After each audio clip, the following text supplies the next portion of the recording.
On 7 January 2003, addressing the Economic Club of Chicago, President George W. Bush said, and I quote, "Low interest rates have allowed Americans to tap the rising value of their homes.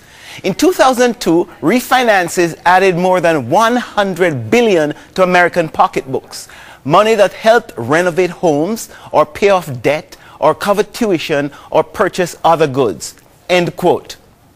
That statement sums up the journey to today's credit crisis.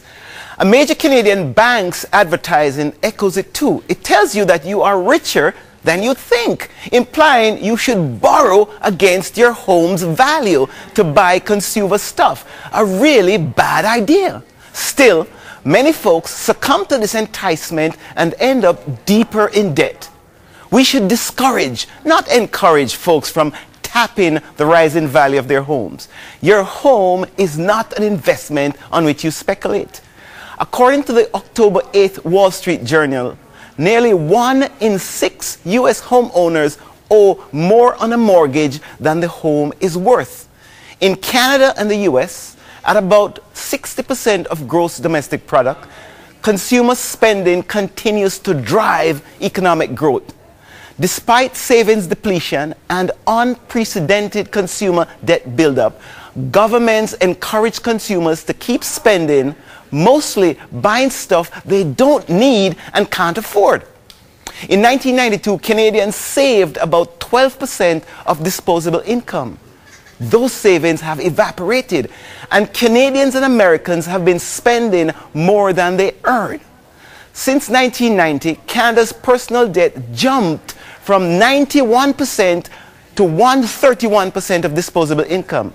In the US, personal debt has reached 142% of disposable income.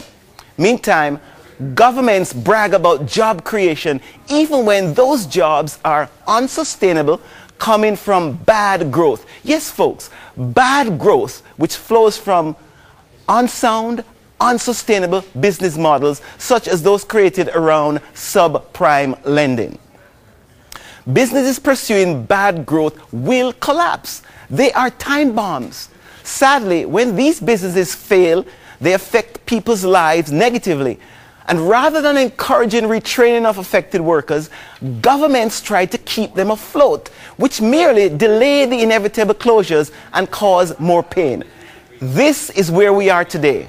We see the US government ignoring the inevitable effects of bad growth.